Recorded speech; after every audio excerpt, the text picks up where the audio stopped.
la charla de ahora... La charla va sobre... yo quería haberla titulado Agricultura de kilómetro cero y al final vi más conveniente decir el alimento de kilómetro cero. ¿Por qué? Porque también está la elaboración, una carne de membrillo, unos pimientos secos, unos tomates secos, pastelería. Entonces yo creo que lo más apropiado, no todo es agricultura, de ahí sale todo, pero después ya hay elaboración. Y el tratar en un ecoencuentro y además aquí en Almócita con los objetivos que perseguimos, era fundamental que metiésemos una charla de producción y consumo de semilla local. La recuperación de la semilla local y su importancia es básica, y el tema del alimento y las producciones de kilómetro cero. Os dejo con Miguel Ángel y con Matías. Bueno, buenos días a todos, o buenas tardes. La verdad es que nunca ¿qué hora es? La 1 casi. Voy a intentar hacer una presentación junto con Matías del tema de la semilla como parte esencial de la producción local y de kilómetro cero. A priori puede parecer un tema un poquito más lejano lo que estamos tratando, pero intentaré llegar desde lo global hasta lo más local de la producción local, que esa parte la hará Matías, que tiene bastante más experiencia. Primero me presento, soy Miguel Ángel Caballero. Paco dice que soy un experto en semillas.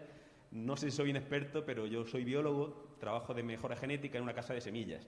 Entonces llevo más de 15 años ahí trabajando con semillas, y antes estaba en un semillero. O sea, llevo 20 años trabajando con semillas, que encima es mi pasión, ¿no? O sea, al final se junta un poco la afición con el trabajo, ¿eh? Aunque sabemos que las casas de semillas multinacionales pues no son siempre ideales a la hora de estos temas que vamos a hablar aquí ahora, ¿no?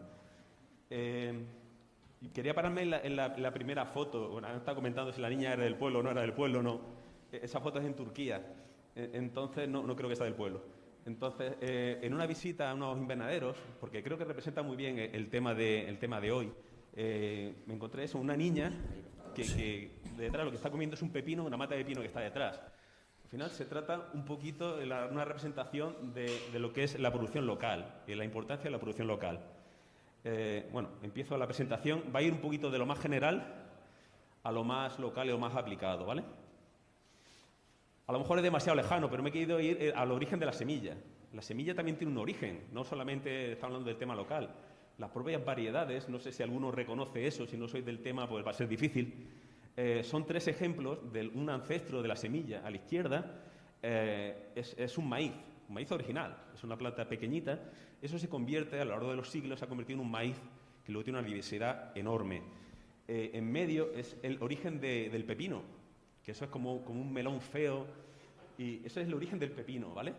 Y el de la derecha, que es una foto muy, muy antigua, bastante famosa en los libros, es el ancestro del tomate y de la berenjena, que es el mismo ancestro, ¿vale? Entonces, también es bueno saber de dónde vienen las cosas, de dónde vienen los productos, ¿eh? La semilla también tiene una historia, tiene una mejora, un desarrollo.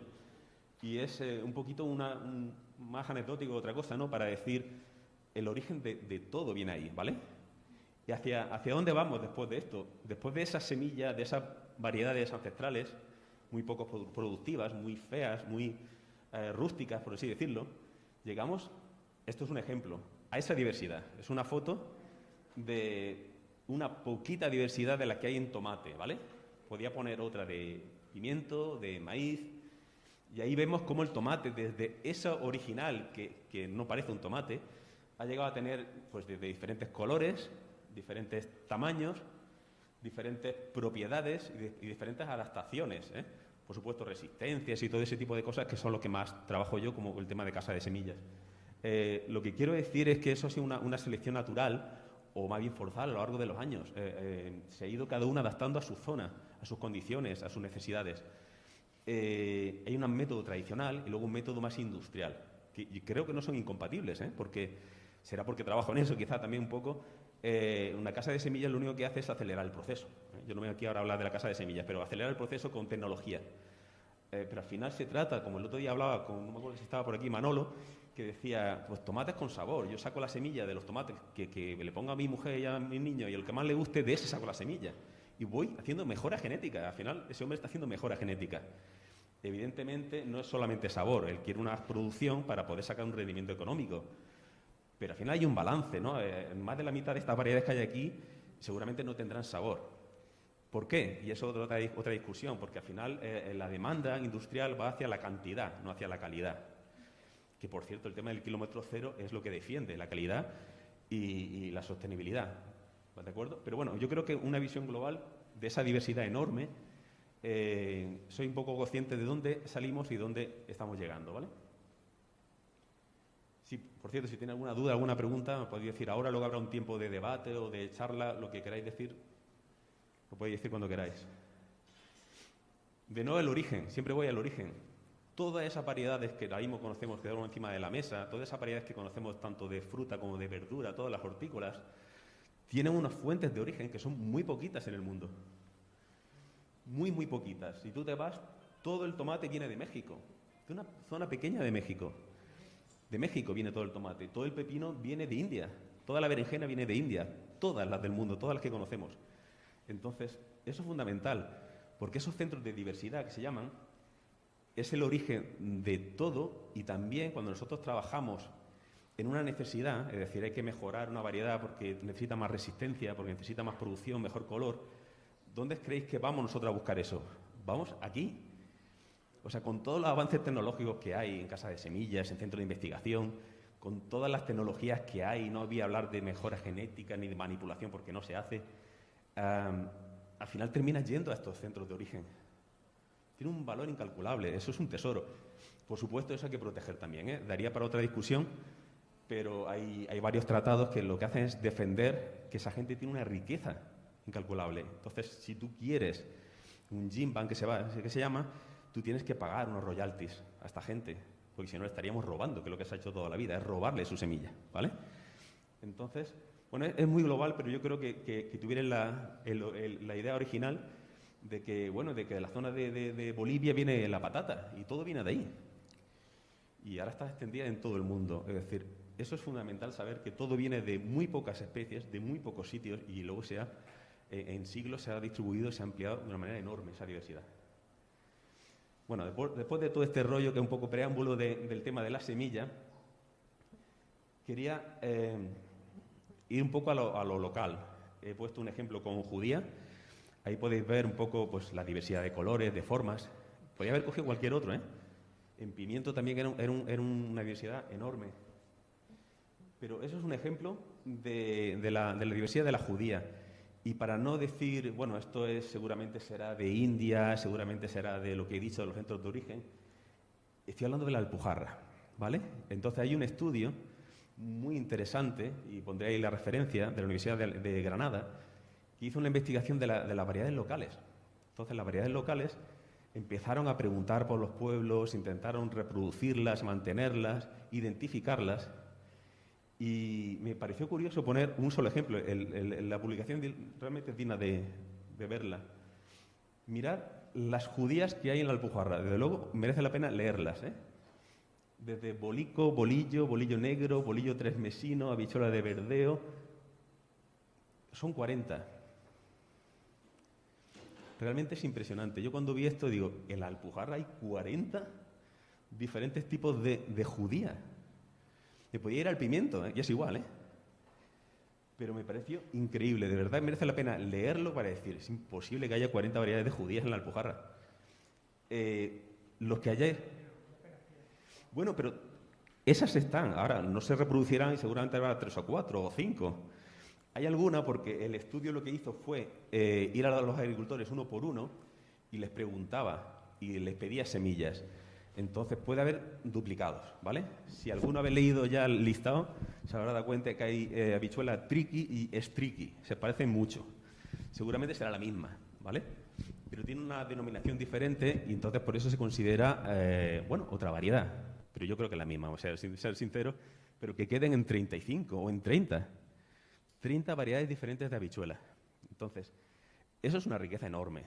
Entonces, si nos vamos a pimiento, a tomate, a pepino, a cebolla, esa riqueza se está perdiendo.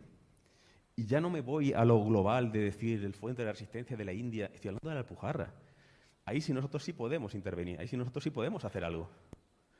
Entonces, por eso quiero ir desde lo general de la importancia de la semilla a decir, no nos pilla tan lejos el tema de la diversidad, no nos pilla tan lejos el tema de esas variedades son muy lejanas. las tenemos aquí. Y como dice Matías, se están perdiendo. Quedarán muy pocas, no sé cuántas, la verdad, pero muy poquitas. En uso concretamente quedarán... Tú las conocerás, Matías, pero ahí... Ahora mismo en uso quedarán como 3 o 4. 3 o 4, la semilarga, la larga, en la larga unas cuantas variedades, la herda, la otra, y en fin. Y bueno, y las bajas, esta que le llaman la martillosa, y otra que hay, la de la pinta, bueno, a lo mejor son 6, pero vamos. De 40, presenta aquí Miguel Ángel de 40, ahora mismo en uso que se estén usando, que las puedas encontrar con facilidad, son 4 o 5 las que quedan, sí. ¿No? O 6. Este estudio fue en los 80, o sea, no hace tanto. Pero al final lo que dice, la gente cogerá 3, 4 que son productivas, que se adapten a la zona, que por cierto está bien, pero irá perdiendo que la mitad de ahí serán muy poco productivas. A lo mejor son excelentes de sabor, o a lo mejor son muy duras y aguantan mucho y tienen mucha larga vida. Cada uno tiene unas características diferentes. Pero mantener eso también es cultura.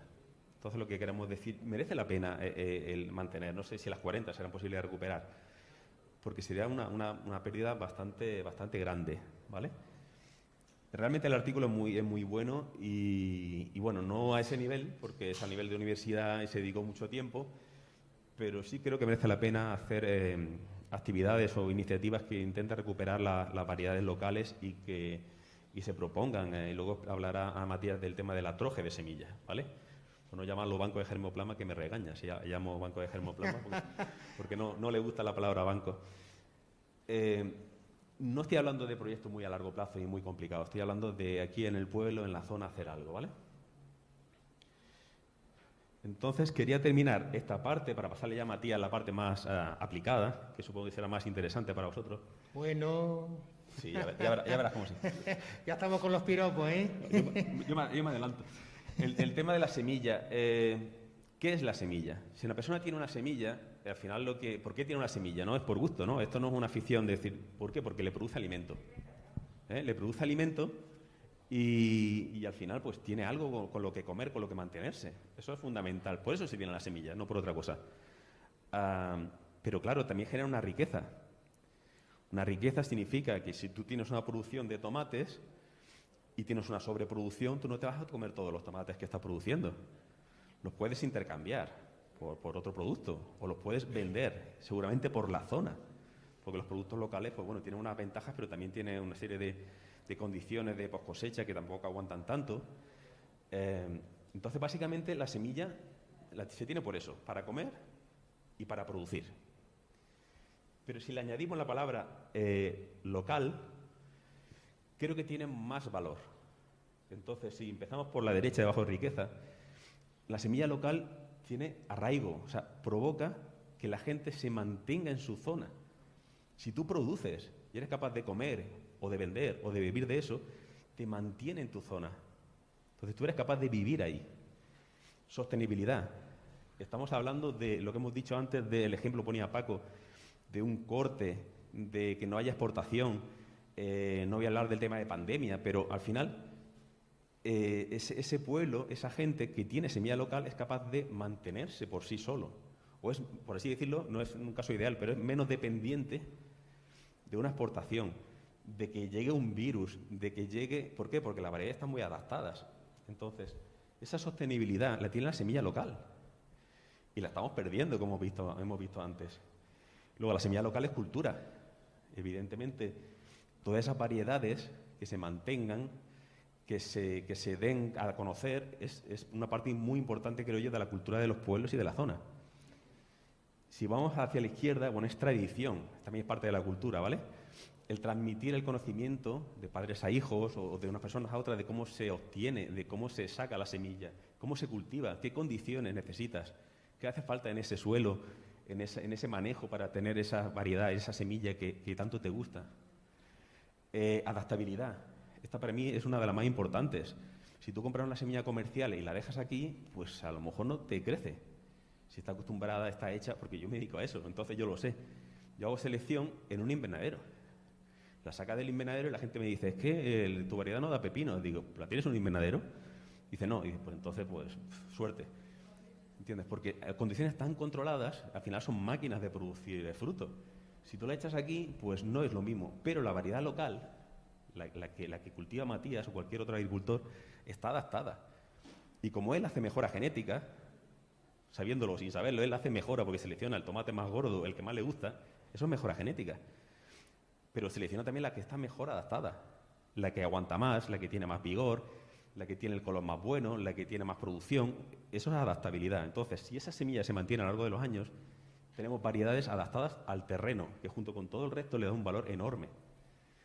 Y luego, por supuesto, el tema del kilómetro cero. Estamos hablando de semilla local, de semilla adaptada a la zona. Entonces, esa semilla, normalmente lo que sale de esa semilla, ese producto, ese tomate, ese pimiento, ese pepino, se distribuye localmente, en un radio cercano de kilómetros, donde no solamente podemos hablar de las propiedades de salud y de propiedades que tienen muchísimas, estamos hablando de la cercanía y de mantener una economía alrededor de la zona de producción. Entonces, esas variedades locales contribuyen a ese kilómetro cero que tanto queremos llegar. Y bueno, después de esta parte más teórica, Matías, te voy pasando yo, ¿vale? Si quieres. Vale. Bueno, pues yo soy Matías.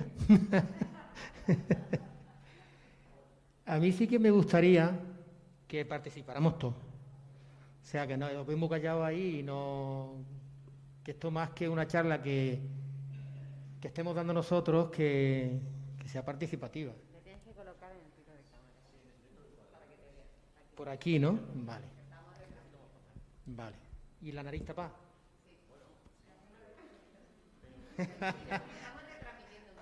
Vale. Aquí. Es que los campesinos no estamos acostumbrados a esto de... El Cabrero lo decía muy bien, eso del redí. Yo quería empezar, pues eso, hablando de kilómetro cero, pero yo creo que Miguel Ángel ha hecho una descripción perfecta de lo que es el kilómetro cero.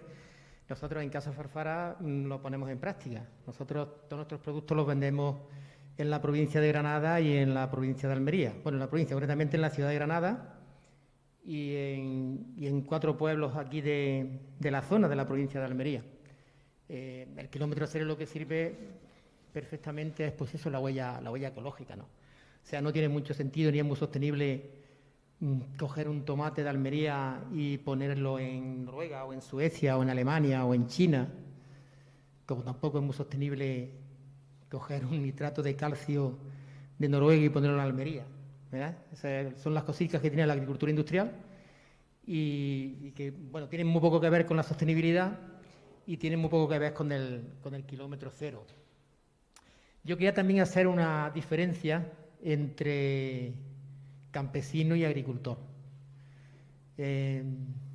Normalmente un agricultor hoy puede ser el Mercadona.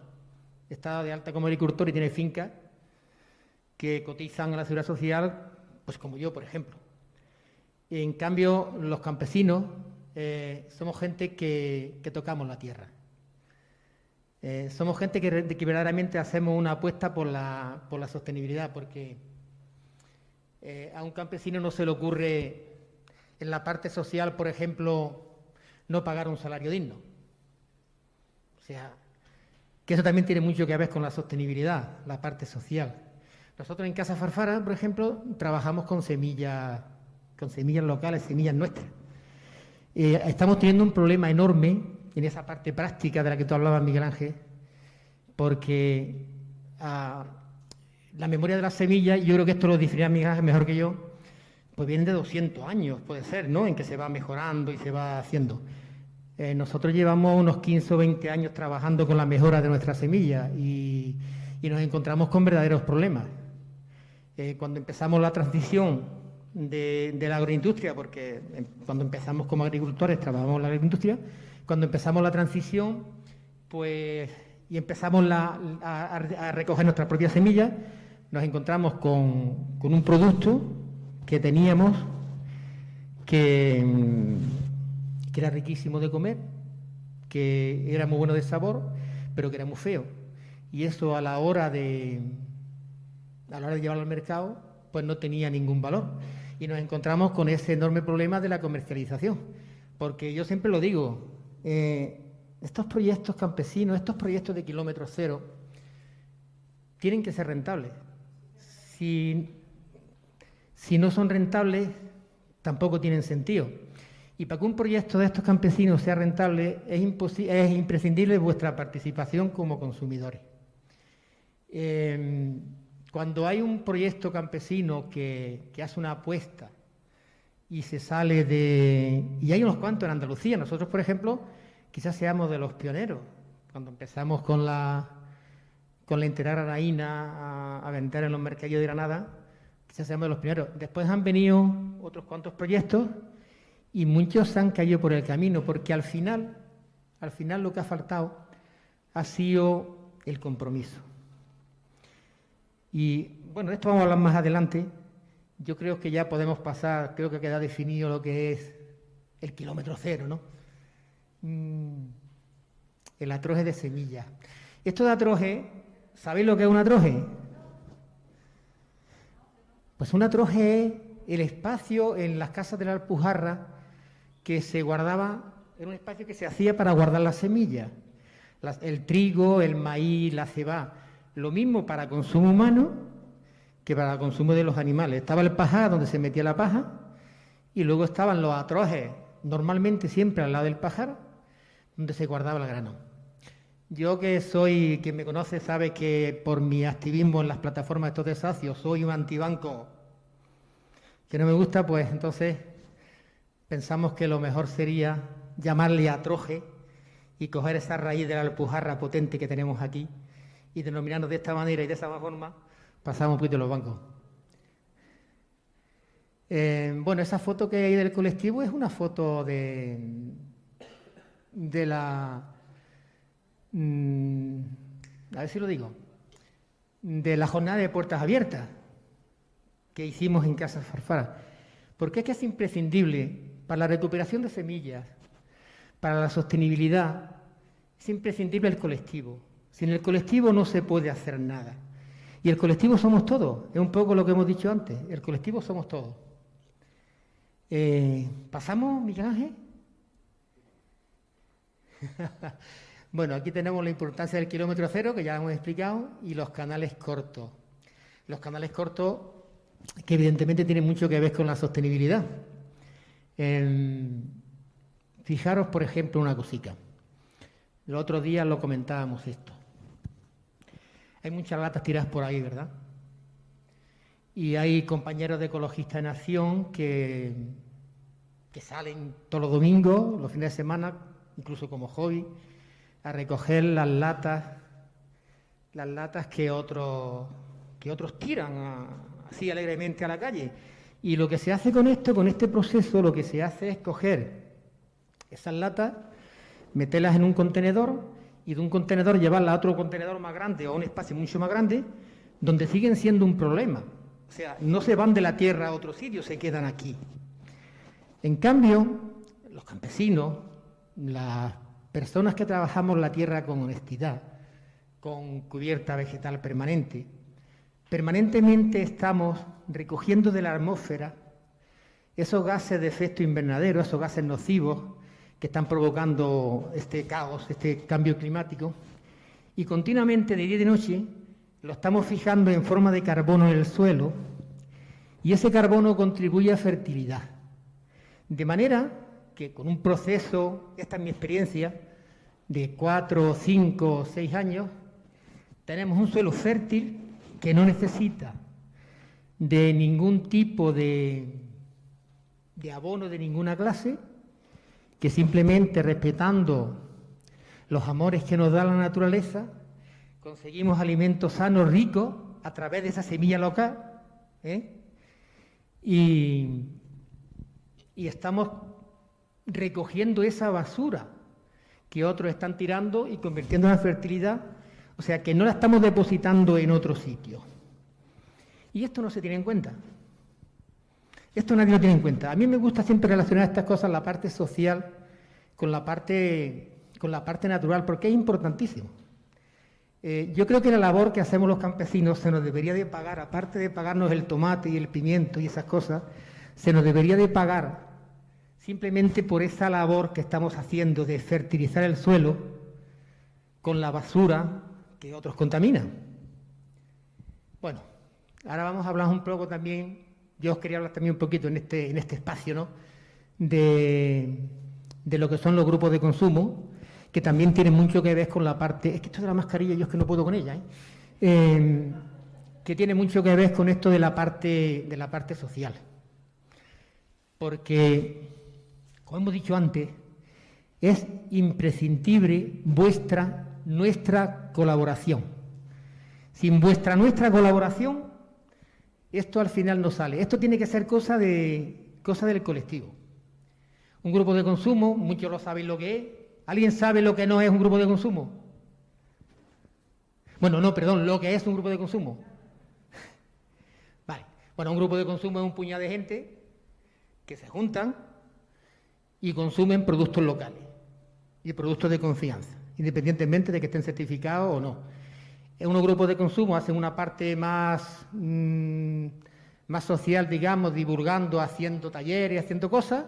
Otros grupos de consumo simplemente se dedican a recoger sus cosas y a llevárselas a su casa.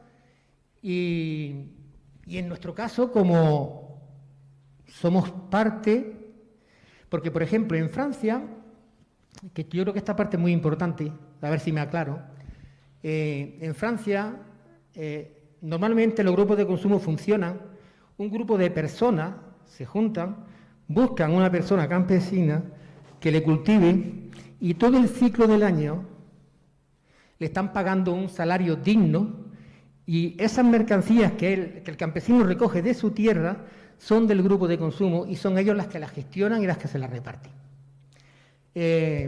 Ojalá aquí en España esto lo pudiéramos hacer. Bueno, en el caso de Casa Farfara, que es nuestro proyecto, nosotros lo que hicimos fue salir a la calle y empezar a buscar gente.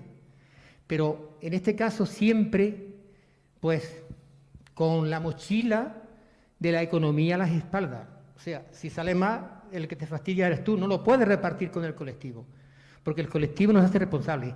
Por eso vuelvo a repetir, y perdonadme que sea tan pesado, pero es que es importantísimo esa parte, la parte del consumidor, que se implique en estas cosas para que estos proyectos salgan adelante. Porque si no es que simplemente se caen. Y se caen por la parte económica. Porque al final no se puede seguir. Nos quejamos mucho del agricultor que paga un mal salario, a un trabajador, y no nos damos cuenta de que hay un montón de personas que estamos luchando por esta sostenibilidad, contribuyendo a paliar esta situación tan problemática del cambio climático, contribuyendo a conseguir semillas locales, las ventas por kilómetro cero, y al final muchas veces nos vemos tremendamente solos con esa pesada mochila de la economía que muchas veces cuesta sacarla para adelante. Luego también tenemos, quizá un poco más lenta, también por otra vez dar la ayuda con el compromiso, en fin, tenemos las tiendas de consumo responsable, que son también parte imprescindible en el asunto de la comercialización. Las tiendas de consumo responsable son tiendas de barrio, pero si nos vamos por el Albaicín en Granada o por el Realejo, nos vamos a encontrar tiendas de barrio donde te venden productos del día y productos del Mercadona, con la diferencia de que son un poco más caros. Bueno, el hombre se gana la vida, la mujer se gana la vida como puede y ahí va. Pero no son tiendas de consumo responsable, no están aportando nada a la transformación social, ni están aportando nada a la recuperación de semillas, ni a la sostenibilidad. No se aporta nada. En cambio, las tiendas de consumo responsable son tiendas donde se respeta la labor que se hace en el suelo, se respeta la lejanía que tenga, o sea, eso del kilómetro cero. No se traen productos que se salgan... Uy, es que me canso con la mascarilla, está puesta. No se venden productos que se salgan de los criterios del kilómetro cero. No hace falta que esté certificado el producto en ecológico.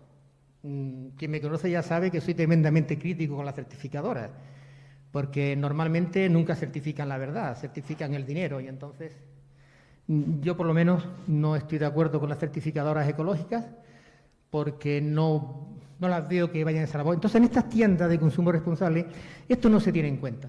Que esté el producto certificado o no certificado, esto da igual. Se tiene muy en cuenta que el producto realmente se trate con semillas locales, que sean de kilómetro cero de verdad, y que además se respeten los derechos de los trabajadores en esas fincas donde se cultivan esos productos. Y esto se tiene en cuenta. Y a la vez, pues se venden con los precios justos. Un calabacín en una tienda de consumo responsable no tiene hoy 25 céntimos y mañana 30, 50. Tiene su precio, el que tiene que tener todo el ciclo. Además, como debe de ser, ¿verdad? O sea, un calabacín, el esfuerzo de cultivarlo es el mismo en el mes de enero pues que en el mes de julio. En julio lo tiene a 10 céntimos, 15 céntimos y en enero a 7, 8 euros. En estas tiendas de consumo responsable y estos proyectos que aportamos nuestro género a estas tiendas, siempre se mantiene un precio justo, un precio que convenimos entre ellos y nosotros, y así es hasta el final de la campaña, hasta el final de la cosecha. Si para la cosecha siguiente, para la campaña siguiente tenemos que modificar porque no está equilibrado y alguien tiene que reequilibrar, pues simplemente nos sentamos, lo hablamos y se soluciona. Pásale. Bueno, como final, os he puesto aquí 2 fotos. El cultivo en armonía con la naturaleza es cosa del amigo Miguel Ángel, porque yo soy un negado por estas cosas de entender y todas estas cositas se las he hecho a él, el mérito lo tiene él. Yo he puesto la idea para esta parte mía, pero las fotos, menos estas dos, bueno, y las del colectivo también, pero en fin, como esto ha sido cosita, todo el montaje ha sido Miguel Ángel. Mira, aquella foto que tenemos aquí de círculo, estas 2 fotos son de nuestra finca, que está aquí debajo del emparrame de Baide. Esa foto del círculo fue justo cuando cogimos la tierra. Nosotros tenemos nuestra manera de manejar el suelo. Y cuando cogemos una tierra nueva, como fue en este caso esta, que nos la cedió la amiga Cloti desde la... que se casa, ¿verdad? Desde la Resterray, pues lo que hacemos es labrar un poquito, y solo esa vez se labra, no se va a labrar más nunca, labrar un poquito al principio para poder hacer el manejo de los caballones o de los bancales profundos. Y en este caso lo hicimos con el círculo. Lo hicimos con el círculo también como forma y manejo de cultivo. Y simplemente pusimos una cebolla. Esto lo hicimos hace 4 años. Esto lo quiero contar para que veáis la importancia que tiene el manejo y las sinergias que se dan en la tierra desde una mirada permacultural o de agricultura emocional. Este que hay al lado del trébol es que no se puede coger entero porque es complicado por el asunto de encajarlo aquí. Pero 4 años más tarde, porque la primera es de hace 4 años, 4 años más tarde, y ya llevamos 2 que está pasando, en el círculo, de forma expresiva de la tierra, no se ha sembrado nada, no se ha hecho nada, simplemente la tierra se expresa. En el círculo nos ha nacido el trébol blanco. Y alrededor, en la otra parte donde no se hizo círculo, que también lo plantamos de cebolla, y fueron muy buenas, las del círculo y las otras, pues ha nacido el mastranzo, que está por ahí del bancal, y bueno, alguna malva que se ve por ahí, y sobre todo mucha juncia. Sobre todo mucha juncia. Esa no se percibe aquí, pero la relación que yo quiero hacer es por qué justo en el círculo y solo en el círculo nace el trébol blanco de su cuenta. Pues eso tiene mucho que ver con la relación y la forma con la que tratamos la tierra. Cuando la agredimos con nitratos, cuando la agredimos con veneno, la respuesta suele ser siempre la misma. Cuando yo cogí la finca esta, había estado antes cultivada de forma industrial y la tierra se expresaba siempre con un tipo de hierba que salía toda la finca entera. En este caso eran cenizos. Normalmente esto ocurre, esto pasa, porque la tierra tiene unas carencias. Esto sería muy discutible si tuviéramos aquí un técnico agrícola. Yo estaría encantado de debatir con él, ¿no? Porque la tierra se expresa aportando la parte que le falta. Y eso ocurre cuando las tierras se tratan de forma industrial, se tratan con nitratos, con fosfatos y, en resumen, con venenos. Sería otra charla lo que se echa a la tierra con veneno y estas cosas. Eso sería otra charla. Yo quería hacer esta aclaración aquí, ¿no? Por lo curioso que justo en el círculo salen los nitratos. O sea, perdón, salen los tréboles. Y bueno, yo por mi parte, damos por terminar esto. Si queréis, preguntamos o no preguntamos, porque había estado callado todo el rato. Y a mí me gusta que se pueda debatir, hacer algo.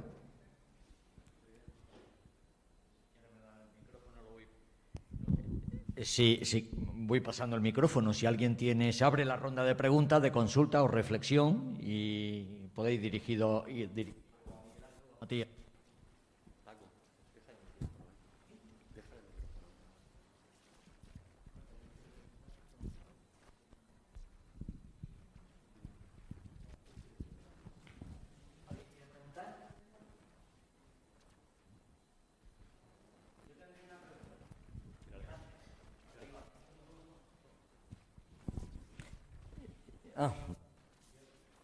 ¿Qué ha pasado? Bien. La pregunta, ¿cuál sería tu hoja de ruta preferida o paso a seguir para hacer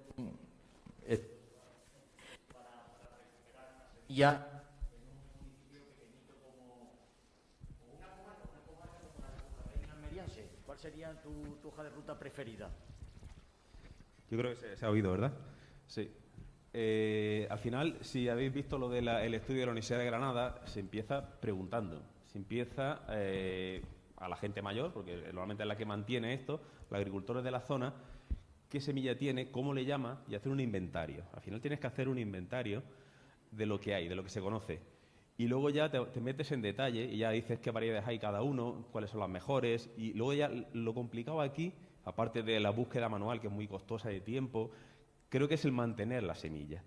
El mantener la semilla, no ya por las condiciones, sino porque tú quieres mantenerla, que esté bien y digamos que calificarla. Es decir, yo tengo judía Strike y la tengo y la voy a tener ahí mantenida porque es la mejor para la zona. Entonces, tiene que haber algún agricultor o alguien que la mantenga, que la reproduzca. Porque al final se trata, en mejora genética tienes que fijarla para que no cada año sea diferente. Nosotros llamamos fijar es que siempre dé lo mismo.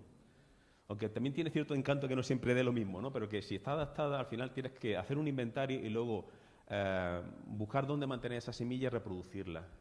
Eso para mí es lo más complicado. El tema de buscar cómo reproducirla, dónde y mantenerla en unas condiciones estables, que al final tiene que ser o en el atroje que dice Matías, pero si puede ser más fresquita, que seguramente el atroje sería fresquito, tiene que ser una temperatura que no sea muy alta y que tenga poca humedad. Básicamente son las dos únicas condiciones que necesita una semilla. Y luego eso, cierto compromiso con ciertos agricultores para que produzcan esa semilla y para que produzcan esas variedades, que no siempre es fácil. De 40 variedades has dicho que quedan 4 o 5. Entonces no es fácil porque tienes que decirle a un agricultor, ponte esta judía pinta de no sé qué, y dirá, no, yo quiero la otra.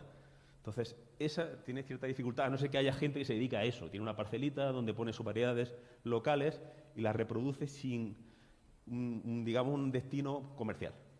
Mira, nosotros ahora vamos a sembrar habichuelas, lo vamos a hacer en cooperativa con el amigo Sergio, no está por aquí, y vamos a sembrar habichuelas. Y nos ha costado sudor y lágrimas encontrar semillas por la zona. O sea, tienes que recurrir a la agroindustria si quieres habichuelas. No sé. Si quieres semillas. Es muy complicado por eso, porque hay muy poca. O sea, el que haya 40 variedades de judía no significa que estén por todos sitios. A lo mejor solamente quedan 10 semillas de una, 20 de otra. Un hombre tiene 3, el otro, y eso se pierde. Entonces es un esfuerzo muy grande que hay que hacerlo a caso hecho. Y eso, pues tienes que buscar un sitio de tu huerto siempre para reproducir semillas y no siempre es fácil. El tema de la hibridación, o sea, también Claro. tampoco lo puede hacer una persona sola, hace falta que se implique más gente, porque en el caso del maíz, por ejemplo, ahora hemos conseguido una semilla de maíz blanco, que se ha criado siempre era, se le decía maíz del terreno, estaba allí por la zona de Albuñol, en la Contraviesa, y después de muchos años buscando hemos conseguido un par de panochas, Elisa lo sabe ya, ¿eh? Y claro, este maíz ahora, pues para reproducirlo, tenemos que tener el cuidado de que tengas la distancia de los otros maíces, Que no se cruce con otro, de los claro. otros maíces que ya son híbridos y que no se nos hibride, ¿no? Para poder reproducirlo, porque es un maíz que es buenísimo, que vale para migas, que vale para hacer tortas y también vale para consumo de animales. O sea, que es fantástico. Y además es bastante productivo, por lo menos antes, yo de chiquitillo lo cultivaba y, bueno, lo cultivaba mi padre, yo iba allí a Mancajas con el mancaje y era muy productivo. O sea, reunía todas las condiciones de resiliencia, ¿no? De un cultivo de que en caso de que, yo qué sé, que no sabemos lo que puede pasar. Para mí es muy importante que los atrojes que se desarrollen aquí en la comarca, más que buscar muchas variedades de semillas y tener muchas clases de semillas, y que luego muchas, como tú estás diciendo, Miguel Ángel, que la mayoría no nos valgan, porque al final tenemos que alimentarnos, tenemos que comer, pues tener por lo menos 4, 5, 6 clases de las que se puedan tener, de las que podamos conseguir, que sean productivas y que nos sirvan de alimento en caso de necesidad, en caso de verdadera resiliencia, de verdadera autogestión. Imaginémonos que viene una pandemia mucho más grande que esta y las cosas se complican en exceso. Pues tener semillas nuestras en nuestro territorio, en nuestros atrojes, pues eso nos hace libres, eso nos hace verdaderamente resilientes. Hay un tema que ha dicho de pasada Matías, pero es muy importante, no quiero dejarlo pasar, que ha dicho el tema de los híbridos. A lo mejor un poco técnico, pero las semillas locales no son híbridos. Es muy importante la diferencia. Lo que compramos, el sobre, las casas comerciales, que me dedico a eso, son híbridos. Entonces, es una variedad muy productiva, pero no puedes sacar semilla de ahí. Claro. No puedes sacar semilla de ahí. Si tú sacas semillas de un tomate híbrido, intentarlo, por favor, si queréis, lo que te sale, que se llama un F2, es cada uno de su padre y de su madre. No hay dos plantas iguales. Si sacas semilla de un híbrido que dices, qué buenísimo es, yo voy a sacarle semilla de este tomate porque me produce mucho tomate, no tienes tomate el año que viene. Con suerte tienes una mata de cada 10. Eso se llama híbrido. Y no es que las casas de semillas lo hagan a propósito para joder y sacar dinero, que es lo primero que se nos ocurre a todos, ¿no? Para decir, esto es un beneficio. Porque yo me dedico a desarrollar parentales, yo desarrollo la madre y el padre. Yo en el último momento los cruzo. Pero aquí lo que estamos hablando de recuperar son los padres, el padre y la madre. Entonces tú lo que haces es reproducirlo, pero tú puedes sacar semillas y siempre tienes semillas. Es un poco complejo, pero a la base de generaciones tú lo fijas y siempre vas a tener tomates buenos y siempre vas a tener pimientos buenos si eliges el que te gusta. Si fuera un híbrido no lo tenías. Claro. Aquí se recuperan líneas. Hay tres palabras seguidas. Arturo, La gente se anima. ahí veo otra, también ha pedido, luego hay 4. Vamos siguiendo el orden. Vale. ¿Eh?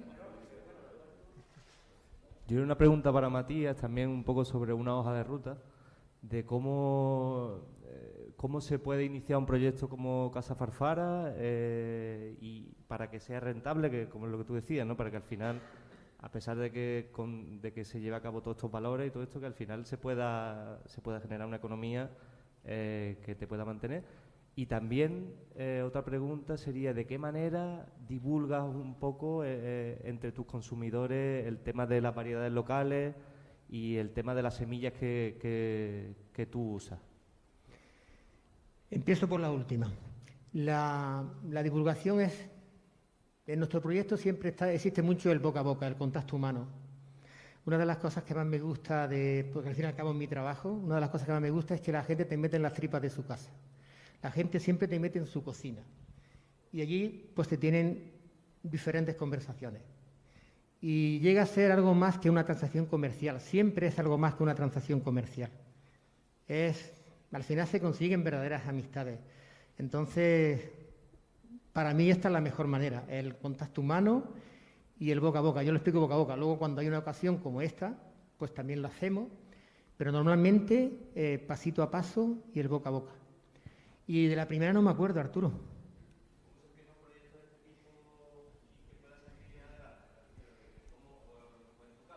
Sí, vale. Nosotros empezamos por pura cabezonería. Ahora lo tendremos mucho más fácil. Ahora, un proyecto que empezara nuevo sería mucho más fácil. Cuando nosotros empezamos era pura cabezonería. Un día me hice la pregunta de si realmente lo que yo estaba haciendo valía la pena. A mí me valía la pena. Y cuando pensé en la cantidad de mierda, de productos químicos asquerosos que se le echan a las plantas para que la gente se alimente, cuando empecé a pensármelo de verdad, dije, no quiero seguir haciendo esto. Y como esto hace ya un puñado de años, hace ya muchísimos años, esto fue cuando me hago la primera pregunta, sería a lo mejor por el 2002 o el 2003, pues la verdad es que no había nada y empezamos como salmón contra corriente. Y empezamos poniendo un trocico de huerto y el resto de la finca lo plantábamos de forma industrial, como estábamos haciendo, para seguir manteniendo la economía vendiendo y nos fuimos a Granada, a la ciudad de Granada.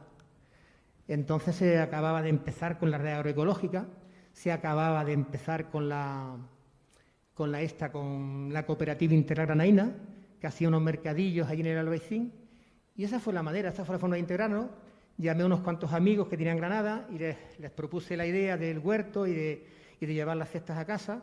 Me metí por los pisos del CEDIN, porque aquí, y esto es importante, fijaros, yo en mi manía de decir, bueno, esto tiene que llegar a la gente más humilde, a la gente más sencilla, ¿no? A la gente que menos dinero gana.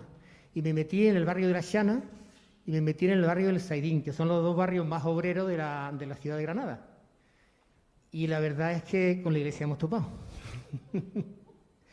A mí cuando me empieza a sonar el teléfono es cuando se entera un profesor de universidad y me dice, oye Matías, me han dicho que tú vienes por Granada y traes verduras y tal y tal. Digo, pues sí. Oye, pues yo quiero conocerte. Un médico, me suena el teléfono de un médico, me suena el teléfono y al final la gente que está en nuestro grupo de consumo es de un nivel cultural medio alto. Esto a mí me duele decirlo, pero es que es así. Al fin y al cabo es la cultura la que al final termina predominando en este asunto.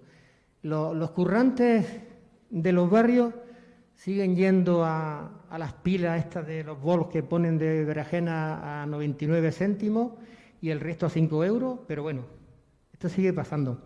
Entonces nosotros lo hicimos así, nos metimos en las tripas de Granada y nos empezaron a buscar. Ahora sería mucho más fácil hacerlo. Ahora hay una red creada, hay una red de tiendas de consumo responsable. Hay muchos grupos de consumo que empiezan a funcionar. Ahora mismo andamos a cuestas en el Ejido.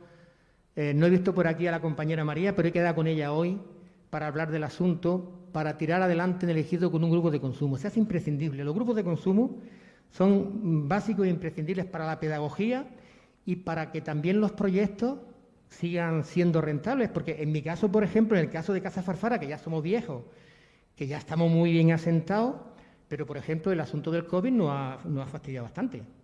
El asunto del COVID nos ha torpedeado, ¿eh? Al principio no, pero después sí. Después, por ejemplo, en el asunto de las hierbas, se dejaron de... Porque la mayoría de las hierbas que vendíamos, las vendíamos a través de la tienda de consumo responsable de Órgiva y la gente que iba a comprarlas bajaban de Lanjarón y eso fue de la noche a la mañana. Si se vendían 200 orillos a la semana hierbas, se dejaron de vender. ¿Sabes? Pero que hoy es mucho más fácil simplemente unirse, generar grupos de consumo, hablar con las tiendas de consumo responsable, facilitar la apertura de tiendas de consumo responsable, cooperativas, que están haciendo muchas, como la Retornable, por ejemplo, en Granada, y yo lo veo fácil.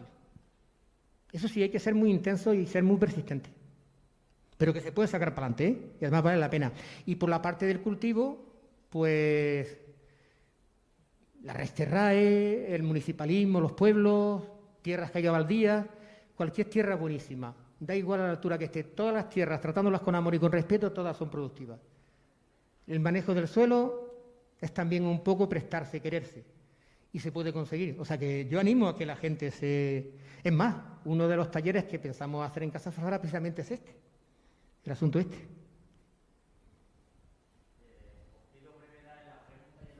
Pues la respuesta ha sido larguísima, ¿eh? No, sí.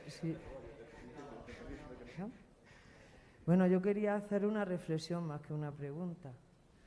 os habéis paseado por absolutamente casi todos los objetivos de desarrollo sostenible de la Agenda 2030.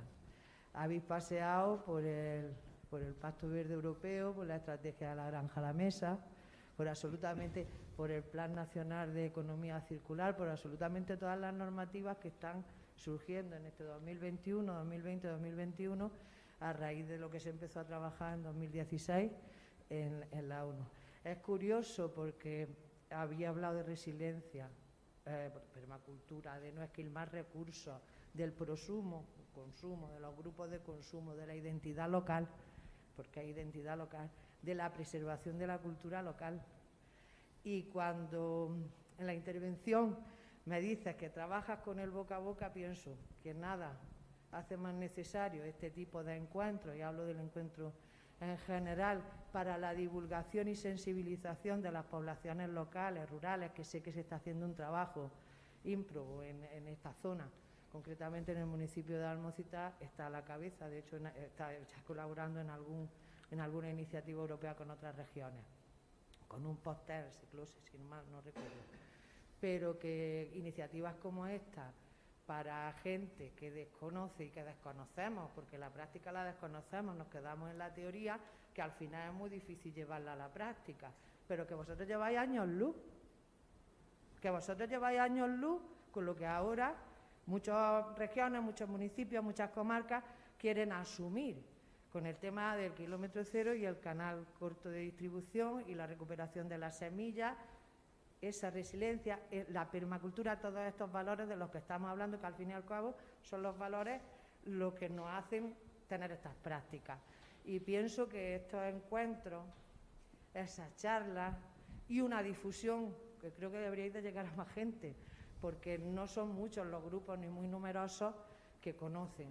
Sí hay grupos de consumo en muchos sitios y algunas veces desaparecen también. En Sevilla había uno que era La Revuelta, del Aljarafe, sí, y ha acabado desapareciendo. Con el tema de las certificaciones estoy totalmente de acuerdo. Muchas veces se certifica el dinero y sé de lo que hablo. Pero lo que quería era deciros que tenéis una labor muy importante dentro de la asociación, dentro de los diferentes movimientos, dentro de los grupos de consumo y dentro de todas las iniciativas que lleváis a cabo, que es la divulgación. Porque de lo que estamos hablando ahora, el papel lo aguanta todo. Tú estás allá en papel, todos queremos ponerlo en práctica, pero a la hora de llevarlo a la realidad y sobre todo en los núcleos rurales es cuando más trabajo cuesta. Daros la enhorabuena por la organización y por las ponencias.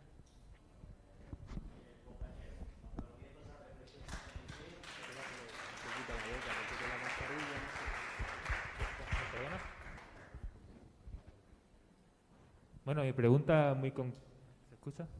Es muy concreta sobre las semillas de patatas que tenéis por aquí.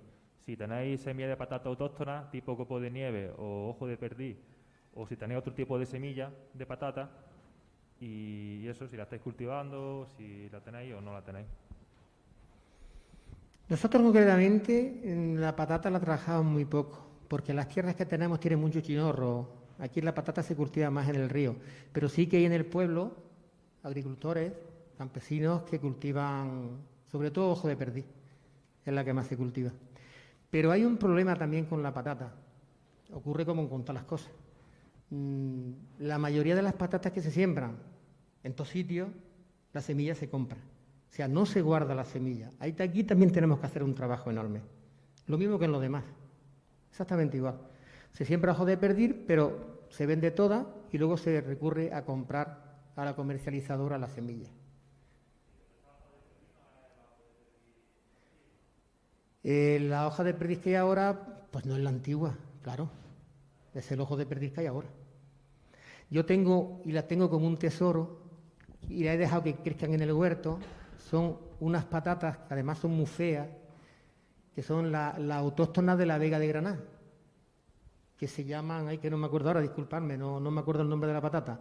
Estas me las consiguió el Sergio de la tienda de la calle Agua. Dice, mira Matías, esto es un tesoro porque se quieren mucho y se cotizan muy caras por lo que tienen de historia, no porque sean ni más buenas de comer que la otra, ni nada, sino simplemente porque son las patatas primeras que había en la Vega de Granada y se han conseguido unas poquitas y yo estas las sembré en el huerto a ver cómo se adaptan aquí, porque la Vega de Granada es muy fangosa, yo tengo mucho chinorro y a ver cómo se adaptan, pero eso es lo que te puedo decir de la patata. Tengo esas poquitas y ya está. La patata que se siembra, andamos ahora también buscando trigo. De hecho, estamos en conversaciones desde la Troje con no sé si lo conocéis, y perdonadme que tampoco di mucho con el apellido, Asensi, o Alfonsi. Alonsi, Arturo, Alonsi, algo así, Alonsi. Pues para conseguir algo de espelta, algo de trigo duro, algo, en fin, y a ver si encontramos a través de ellos alguna variedad de las que eran de la zona, porque se han perdido todos los trigos de la zona. No hay. Yo he preguntado y a mí nadie me ha dicho en concreto que hay un grano de trigo. Recuperar, vamos a empezar un proceso de adaptación, de sembrar unas poquitas, como estamos haciendo con el maíz, sembrar un poquito en unas cuantas fincas, un poquito en regadío, un poquito en secano, ver cómo funciona, y según la respuesta que vayamos teniendo, pues ir consiguiendo con el objetivo ese primordial de ser resilientes, de tener semillas que en caso de necesidad, digamos, aquí tenemos trigo, para sembrar trigo para comer un año entero pan. Esa es la idea. Pero de momento hay lo que hay, ¿eh? Hay las ganas, el esfuerzo y el trabajo que estamos haciendo. Nosotros como Casa Farfara sí tenemos mucha variedad de semillas. Pero también son para el huerto, tampoco hay cantidad de industriales para poder hacer.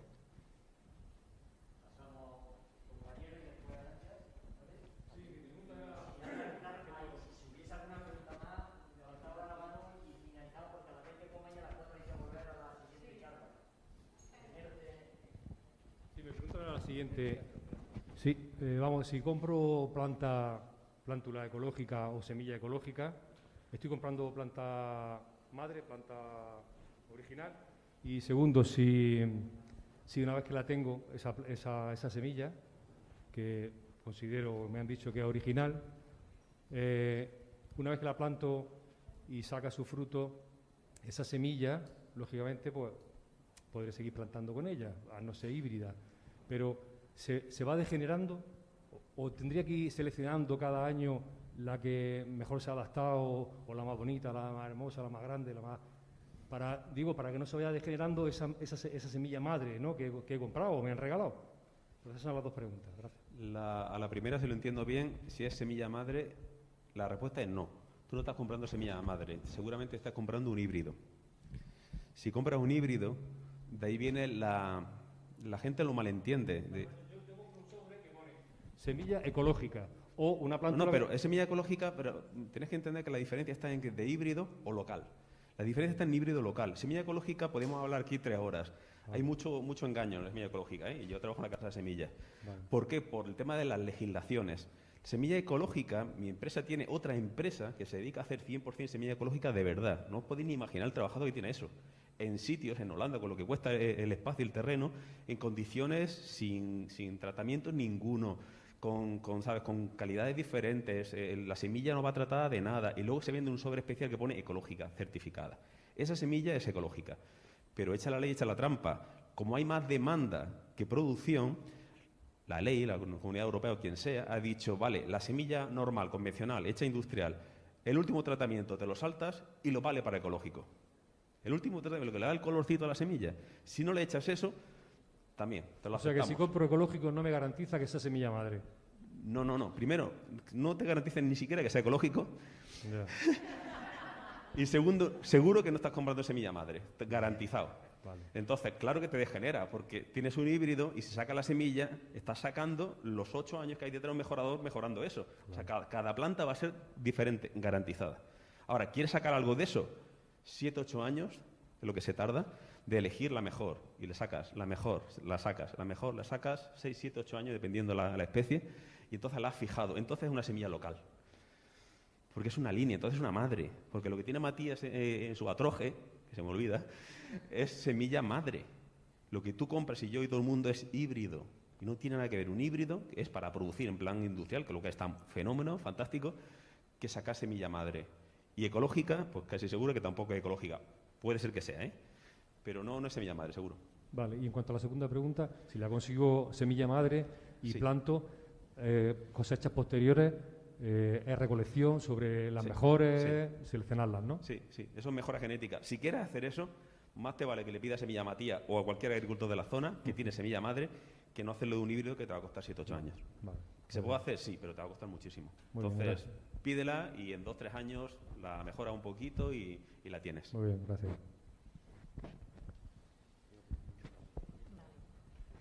Muy buena. Yo voy a hacer más que una pregunta, una reflexión, y es la siguiente. En virtud de lo que en parte se me ha respondido por lo que algunas otras personas que están aquí han preguntado, pero sí me surge la inquietud en vista de que todo lo que tenemos, aun certificado ecológico o no ecológico, aun teniendo en cuenta una serie de condicionantes de certificación, no existe esa certificación real porque obedece a criterios económicos, etcétera, etcétera. Yo animaría a que pusierais en marcha, pero ojo, soy consciente de que lo digo desde la sillita, desde la comodidad de mi casa, y que os estoy pidiendo un incremento de vuestro trabajo, que creéis o que elaboréis un proceso para ir gestionando esas madres de semillas, porque desde el momento uno en el que yo te he conocido, tú has hecho referencia ahí en relación al fallo eléctrico, has dicho semilla. Esa es la semilla, ¿no? Haces mucha referencia a la semilla, al origen, a la verdad. Incluso has hablado del aspecto emocional de todo ese conocimiento que tú barajas. Pues os animo a que creéis ese... Sé que has dicho tú que a él no le gusta el término banco de semillas, pues llámale atroje, solana, lo que tú quieras, pero en la medida de lo posible, con conocimientos técnicos como los que tiene Miguel Ángel, con tu verdad fáctica de estar ahí pringándote las manos y tocando la tierra, crear ese banco de semillas o ese atroje de semillas. Venga, yo voy ahí, ya voy cogiendo el concepto del atroje. ¿Existe a nivel andaluz? ¿Existe?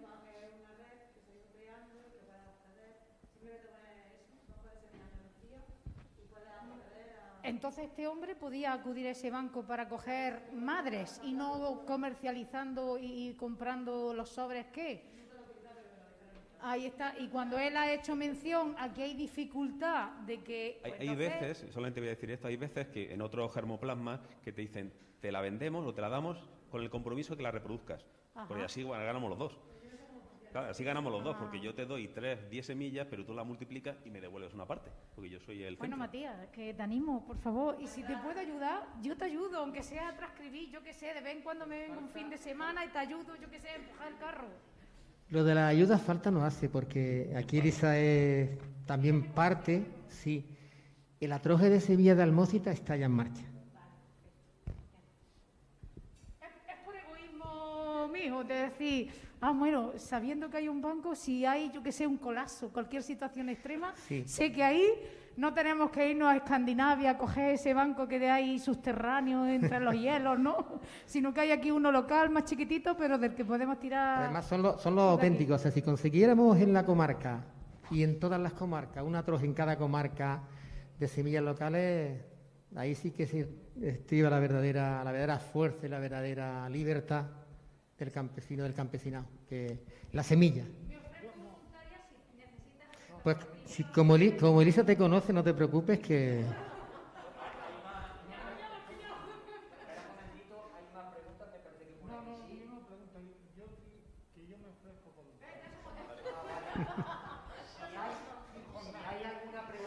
Sí, no, si esto es altruismo, esto además es municipal, es municipalismo, esto se hace simplemente porque tenemos que recuperar esa libertad perdida.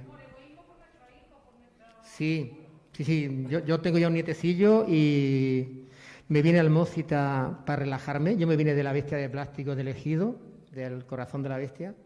Me vine a Almócita para relajarme y ha venido mi nieto otra vez a activarme, o sea que en esa estamos, así que...